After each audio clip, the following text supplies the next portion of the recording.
Bonjour, bonsoir et bienvenue dans cette petite vidéo d'introduction à l'électromagnétisme, voilà, qui est un chapitre assez important en classe prépa, hein, c'est une grosse partie du programme et c'est assez important, ça tombe souvent en concours. Donc je me suis dit que j'allais faire une petite vidéo d'introduction, on va pas rentrer trop dans les détails non plus, hein, ça va être un tour d'horizon on va dire, mais voilà, ça va durer une vingtaine de minutes et puis on va s'intéresser un peu à ce que donne l'électromagnétisme en prépa. Et puis pendant ce temps, je vais disparaître dans le coin supérieur droit de votre écran. Attention, incroyable. Voilà, donc l'électromagnétisme, c'est un gros chapitre comme je l'ai dit. On peut le découper en grosso modo trois parties. La première sur le champ électrique, lorsqu'il est tout seul, voilà, qui fait sa vie, donc ce qu'on appelle l'électrostatique. La seconde, c'est lorsqu'on a un champ magnétique qui vit tout seul et qui fait sa vie, donc c'est ce qu'on appelle la magnétostatique. Et puis lorsqu'on met à la fois un champ électrique et un champ magnétique, ils vont interagir entre eux. Et donc ça, c'est vraiment le cœur de l'électromagnétisme. Mais pour pouvoir comprendre ça, il faut vraiment bien comprendre d'abord les deux parties qui viennent avant. Sinon, on va être un peu perdu. Donc c'est parti pour voilà, l'électrostatique lorsqu'on a un champ électrique tout seul. Ça, vous connaissez très bien. Prenez deux charges, une positive et une négative. Elles s'attirent. Deux charges de même signe se repoussent. Vous connaissez ça très bien. Vous avez une force voilà, qui est l'interaction coulombienne, qui a une formule assez simple, hein, c'est toujours Q1, Q2 sur 4pi epsilon 0 r carré. Parfois le 4pi epsilon 0 on le remplace juste par un certain facteur, voilà, on dit c'est un paramètre alpha. Bon, en l'occurrence c'est ça la forme complète, sauf qu'en fait on se rend compte que finalement le 4pi epsilon 0 r carré il dépend en soi il dépend pas des charges qu'on met. Ce qui fait qu'en fait cette force on pourrait la séparer de deux manières. On pourrait dire que c'est la première force fois ce qu'on appellera un champ, qui sera le champ électrique, ou on pourrait dire que c'est la deuxième charge fois un champ électrique E1. Et donc ça amène de manière naturelle, à contrario le cas où on a juste une charge toute seule, et justement quand on a une charge toute seule Q, elle va créer un champ E qui, si on le regarde de point M et à l'instant T, s'exprime de la forme notre charge divisé par 4pi epsilon 0 r carré, fois un vecteur unitaire UR, voilà, où R carré c'est la distance de notre point M à notre charge. Et donc ça, ce sera très utile. Si on s'arrête là, tout ce qu'on peut faire, c'est essentiellement simplifier le calcul de force. Voilà. Puisque on pourrait utiliser par exemple le principe de superposition pour considérer les champs créés par différentes charges, puis tous les additionner et puis l'appliquer sur une particule par exemple, et puis voir ce que ça donne. Bon, c'est intéressant, mais c'est pas non plus révolutionnaire. Ce qu'on peut faire par contre, c'est plutôt que regarder des charges discrètes, on peut s'intéresser à des densités de charges. Hein, c'est-à-dire, vous regardez par exemple une sphère, et dans cette sphère, si vous la découpez en plein de sous-volumes, tous ces sous-volumes, ils ont chacun des petites portions de charge qui, lorsqu'on les additionne toutes, forment la charge totale de notre volume. Et donc c'est justement ce qu'on peut faire. Mais avant ça, on va quand même regarder autre chose. Pour être sûr d'avoir bien compris, on va regarder le travail de cette force, hein, de la force de l'interaction colombienne. Et puis en le regardant assez naturellement, ce qui va émerger, c'est justement un potentiel, ce qu'on va appeler le potentiel électrique. Et justement, ce potentiel électrique, ce qu'il y a d'intéressant, c'est que si on se souvient de notre expression de notre force, on peut relier notre champ électrique à notre potentiel électrique, hein, puisque F c'est essentiellement Q fois E. Ce qui se passe, c'est que donc on va pouvoir dire que E en fait, ça va être moins le gradient de notre potentiel électrique, puisque ça va être en gros du moins dV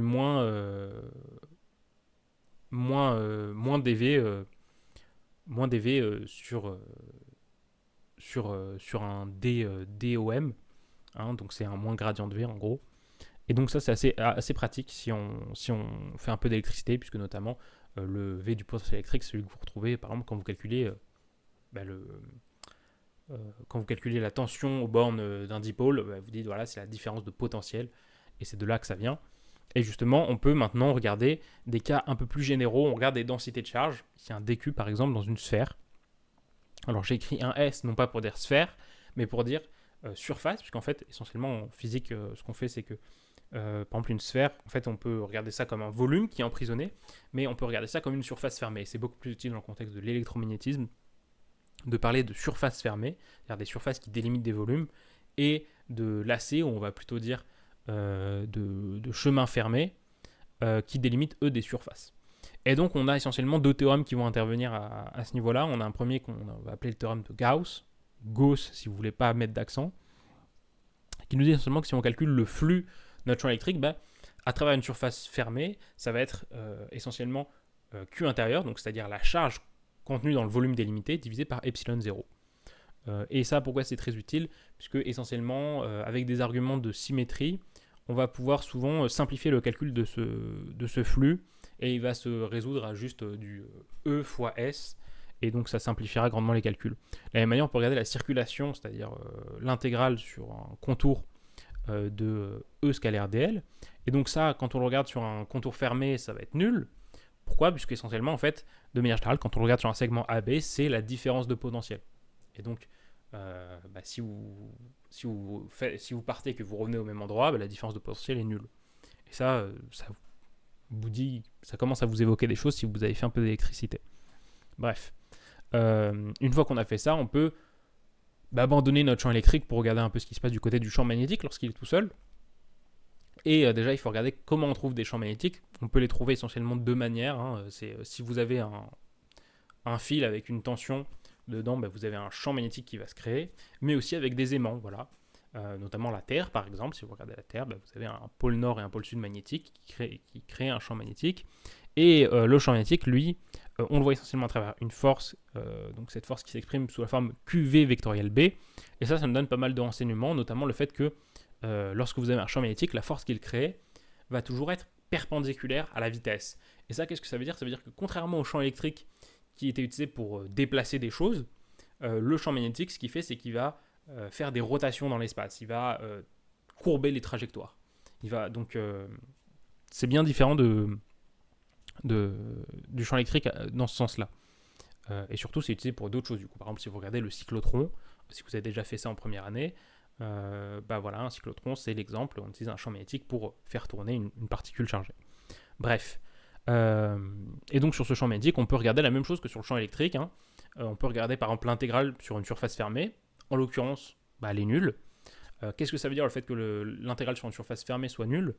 Ça, on peut le traduire. Souvent, on le traduit en disant que ça veut dire qu'il n'existe pas de monopôle magnétique. Qu'est-ce que ça veut dire ? Ça veut dire que contrairement au champ électrique, vous pouvez vous contenter d'une charge pour créer un champ électrique. Vous ne pourrez jamais avoir un seul truc qui va créer un champ magnétique. Il ne va jamais y avoir de pôle sud tout seul comme ça dans l'espace. Si vous avez un pôle sud, vous avez forcément un pôle nord. Et donc ça, c'est assez utile. Ça veut dire, voilà, comme ça, vous avez toujours un pôle nord, un pôle sud. Vous n'avez jamais un pôle nord qui traîne tout seul. Même dans le cas du fil parcouru par une tension, vous avez les deux extrémités. Bref. Par contre, lorsqu'on veut le calculer, justement, on va pouvoir regarder l'intégrale sur un contour fermé. Cette fois, il y a des choses utiles, en tout cas plus utiles qui émergent, parce qu'on peut du coup dire que ça va toujours valoir mu0 fois I intérieur. I intérieur, c'est le courant qui est contenu dans la surface délimitée par notre contour fermé. Et donc ça, c'est ce qu'on va appeler le théorème d'Ampère, qui nous permet bien souvent, encore par des arguments de symétrie, de calculer facilement le champ magnétique, puisque du coup, le calcul de la circulation du champ magnétique va souvent donner un truc de la forme B fois la longueur du segment, par exemple. Et donc, ça va être très utile. Maintenant, ce qu'on peut faire, c'est naturellement, on peut regarder ce qui se passe quand on met deux champs, le champ électrique et le champ magnétique. Et justement, naturellement, déjà, ce qu'il y a, c'est qu'on a une nouvelle force qui s'appelle la force de Lorentz, qui est essentiellement la superposition de nos deux forces, qui s'écrit Q facteur de E plus V vectoriel B, vous l'avez probablement déjà rencontré. Mais on a aussi quelque chose qui a émergé, ce sont les 4 équations de Maxwell. Alors, on les appelle les équations Maxwell. Pourquoi ? Tout simplement parce qu'à la base, il y avait une vingtaine d'équations qui décrivaient chaque aspect de nos champs. Et puis il y a Maxwell qui est arrivé, qui avait un sacré background en mathématiques et qui a fait en sorte de juste les résumer en 4 équations en utilisant des opérateurs qui sont la divergence et le rotationnel. Alors essentiellement ce sont des opérateurs de dérivation par rapport aux variables spatiales, c'est-à-dire c'est l'équivalent d'un gradient, mais c'est un peu différent. C'est-à-dire que par exemple la divergence, qu'est-ce que ça vous dit ? Ça vous dit un peu en quelque sorte, c'est un peu un flux, ça vous dit, si vous regardez dans un petit espace, ça vous dit est-ce qu'il y a beaucoup de choses qui rentrent, beaucoup de choses qui sortent.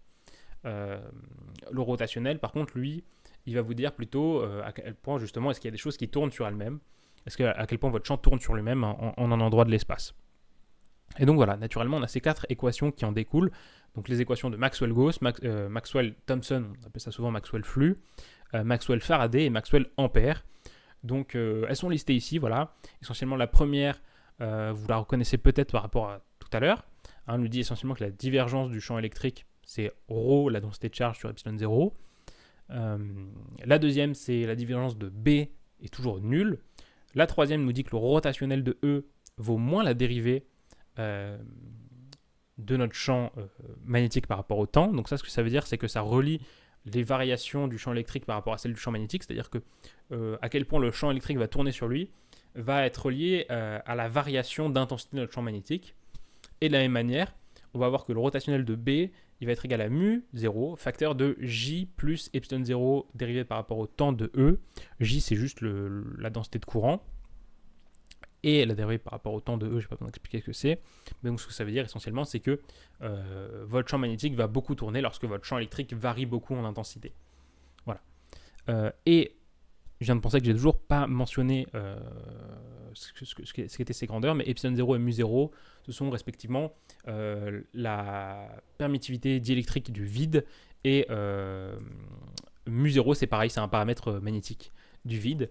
On peut souvent les remplacer par leurs analogues lorsqu'on n'est pas dans le vide, par exemple lorsqu'on est dans l'air. Mais bon, par exemple, la permittivité diélectrique de l'air est très très proche de celle du vide, donc c'est beaucoup plus simple d'étudier dans le vide de manière générale. Bref. Et donc ces 4 équations, ce qu'il faut noter, c'est que ce sont des équations locales. On a la divergence, le rotationnel, tout ça c'est des dérivations locales. Et donc ça nous donne des renseignements justement à une échelle très zoomée finalement. Mais si on veut en savoir plus sur ce qui se passe de manière générale, par exemple dans une grande sphère, a priori, ces équations ne nous aident pas beaucoup. Sauf qu'en fait, il y a 2 théorèmes qui vont nous permettre de les utiliser et de les exploiter. Ce sont le théorème de Stokes et le théorème de Greenman. Si je ne me trompe pas, je vais quand même vérifier. Oui, voilà, c'est bien ça, le théorème de Green-Riemann et le théorème de Stokes, qui vont nous permettre de beaucoup simplifier les calculs, puisqu'en fait, ce qu'il nous dit essentiellement, c'est qu'il relie des intégrales sur des surfaces fermées à des intégrales sur des volumes, et des intégrales sur des lacets, c'est-à-dire sur des courbes fermées, à des intégrales sur des surfaces. Voilà, donc par exemple, si on calcule le flux à travers une surface fermée, un certain champ A, en fait, ça va être l'intégrale sur le volume délimité de la divergence. Sur un contour fermé, l'intégrale de notre champ, ça va être égal en fait à l'intégrale sur la surface délimitée de son rotationnel. Et donc avec ça, vous pouvez reprendre nos 4 équations de Maxwell et puis en trouver des formes globales entre guillemets, vu que c'est des formes locales. Notamment si vous intégrez par exemple la première équation, donc l'équation de Maxwell-Gauss comme vous voulez, vous trouverez le théorème associé. Si vous intégrez Maxwell-Thomson, Maxwell-Flux, comme vous voulez, vous trouverez le fait qu'il n'y a pas de monopôle magnétique. Lorsque vous intégrez Maxwell-Faraday, vous trouvez la loi de Faraday, que vous avez vu dans le contexte de l'induction. Lorsque vous intégrez Maxwell-Ampère, vous retrouvez le théorème d'Ampère, puisque dans le cas de la magnétostatique, vous n'avez pas de champ électrique, donc vous avez juste le terme mu0j. Sinon, vous trouvez une forme généralisée du théorème d'Ampère qui fait intervenir aussi les variations du champ électrique. Mais bon, ce qu'on peut faire aussi, c'est d'autres choses. Par exemple, si vous voyez ces liens entre les rotationnels, vous voyez par exemple que si vous prenez 2 fois le rotationnel du champ électrique, il y a des choses intéressantes qui vont apparaître, puisque essentiellement, dans un contexte non relativiste, c'est le contexte dans lequel on se place, les opérations de dérivation spatiale et temporelle peuvent s'inverser. Donc par exemple, si vous prenez 2 fois le rotationnel du champ électrique, Maxwell-Faraday va vous dire que ça va être en fait la dérivée par rapport au temps du rotationnel du champ magnétique. Et le rotationnel du champ magnétique, lorsque vous n'avez pas d'autres sources de courant, c'est juste, essentiellement à facteur près, la dérivée du champ électrique. Donc vous allez pouvoir relier en fait les variations du champ électrique, les variations spatiales aux variations temporelles. Et c'est exactement ce qu'on a en prenant 2 fois ce rotationnel. On a d'un côté que c'est moins le Laplacien, c'est-à-dire en gros une dérivée d'ordre 2 spatiale, ça va être moins mu0 epsilon 0 fois la dérivée par rapport au temps d'ordre 2 du champ électrique. Et justement, on a ce mu0 epsilon 0, ici c'est un epsilon 0, et non pas un c. Ce mu0 epsilon 0, ce facteur-là, il va être assez intéressant puisqu'en fait c'est homogène à une vitesse au carré. Et donc ça nous amène naturellement à définir une vitesse c. Et cette vitesse c, elle vérifie donc que mu0 epsilon 0 c carré vaut 1. Et justement, on a notre équation, l'équation qu'on appelle l'équation d'Alembert, ou on peut dire l'équation de propagation des ondes, qui justement nous dit que voilà, on a les variations spatiales qui sont reliées aux variations temporelles, Et en fait, ça nous permet donc de décrire les ondes électromagnétiques de manière générale. Il y a des solutions qu'on peut trouver, c'est avec des cosinus, des sinus, etc. Naturellement, en fait, ce c carré, c'est la célérité du vide, la vitesse de la lumière. Vous pouvez vous en persuader en faisant le calcul, mu0 fois epsilon, vous verrez que ça fait 1 sur c carré. Et donc voilà, c'est comme ça qu'on trouve nos ondes électromagnétiques qui se propagent vraiment véritablement dans l'espace du coup. Maintenant, ce qu'on peut faire, c'est une dernière chose. On peut regarder que en fait, si on définit un certain vecteur qu'on appelle le vecteur de Poynting, qu'on calcule donc en faisant du E vectoriel B sur mu0, on va avoir en fait encore une fois quelque chose qui se propage, puisque pour rappel, en fait, ce que vous voyez, c'est que quand vous avez une onde lumineuse, vos champs E et B ils sont perpendiculaires à votre onde lumineuse, à la direction dans laquelle elle se propage. Et donc en faisant le produit vectoriel, on va retrouver la direction de la propagation.